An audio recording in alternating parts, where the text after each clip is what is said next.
Okay, so there's my profile for teardrop number 2. I'm making a 5x8. My friend bought my 4x8. My wife said that this time build a 5x8. I said sure. Let me put this light on. So working on my profiles or elevation or side pieces, got off the jig slip and it caused it to go a little bit deeper into here than what I wanted. So pretty much what I've done, got me 2 strips of wood, straight ones. I cut them myself. I added some painter's tape to it because what I don't want to do is when I get all this done, I don't want the my filler to stick to that. I don't want my filler to stick to my wood. My jig, as it were.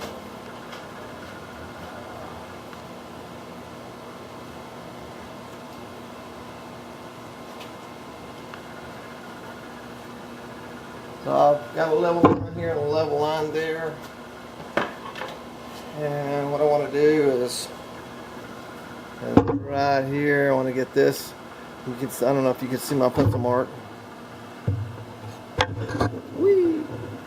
I want to level that up with that pencil mark. See where it makes a kind of a junction there? Alright, so I'm going to go ahead and put my clamp on that.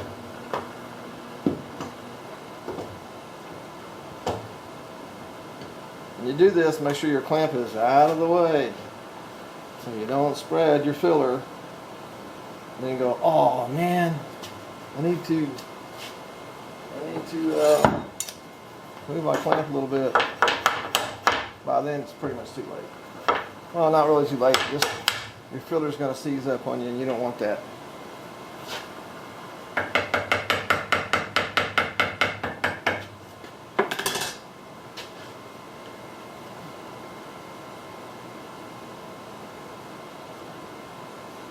Okay, you can see how much. Ooh, okay, I might have to. No, I'm sure that'd be fine. That one's kind of warped, so all right, I'm gonna have to use a clamp in the middle. This is some old plywood I had laying around. I didn't want to throw away because it was warped. I thought, well, I can use it for many different things. I didn't want to have to do this where I've got the clamp in the way, but I can snug it up and I can flip it over like that. I didn't want to have to do that, but that's okay. We'll be fine. Now, what I'm going to do, I'm going to make some filler. I'll spin this around. And whoops up some filler here.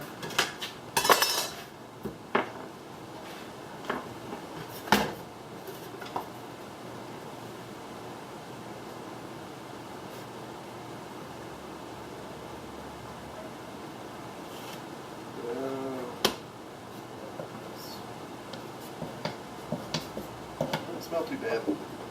I have adequate ventilation.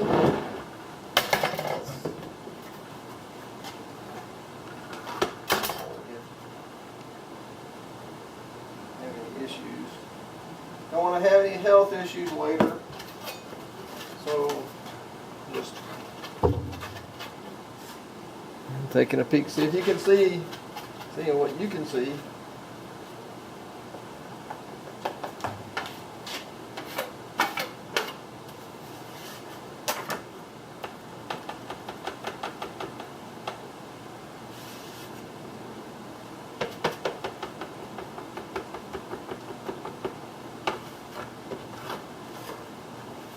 Get my filler mixed up pretty pink, uniformly pink.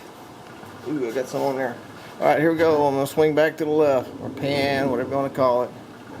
I'm gonna scooch you up a little closer so you can see. Fill this void. Oh.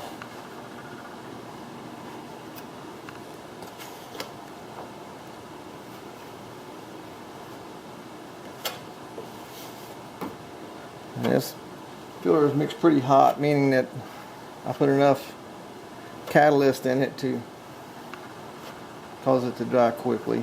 So that's what I'm calling hot. And the body shop guys are going to tell me I'm doing it wrong, but that's okay. And you can leave that in the comment section so I know how to do it correctly next time. But this is the only way I know how to do it, because I grew up fixing things we couldn't afford to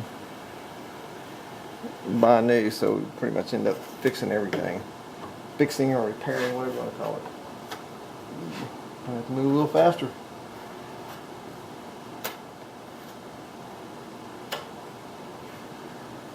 I'd rather mix it hot and lose some product, take a chance on getting it all done.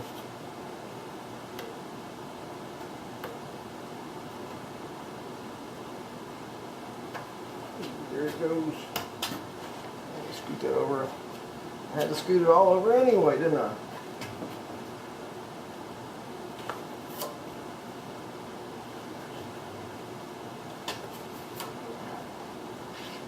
Alright, that's fine.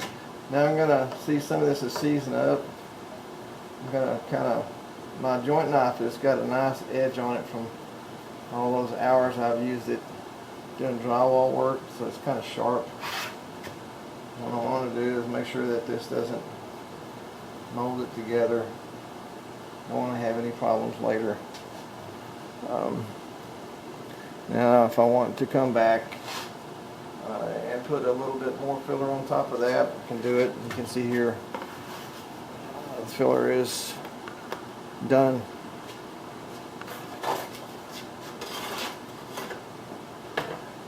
So pretty much what I will do,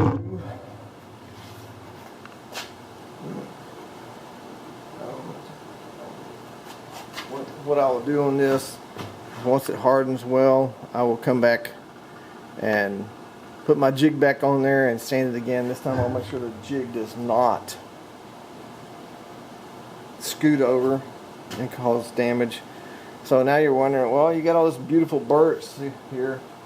This is not gonna be an issue because it didn't get too far off. So on the inside, which this is the inside, there's gonna be, see this little piece of wood here, this is just my little sample piece. Now I'm gonna make me kind of like a beauty ring that goes around here and then hang over this way a little bit, hang over that way a little bit. I just hadn't decided how far. I only want it to hang over just enough so I have room for a gasket, and I can put some fiberglass resin on the inside here and up against this and seal this so it doesn't delaminate. I've had this piece kind of laying around for a while, but once you get that in there and you install the door, pretty much the door, when the door shuts, will shut up against it.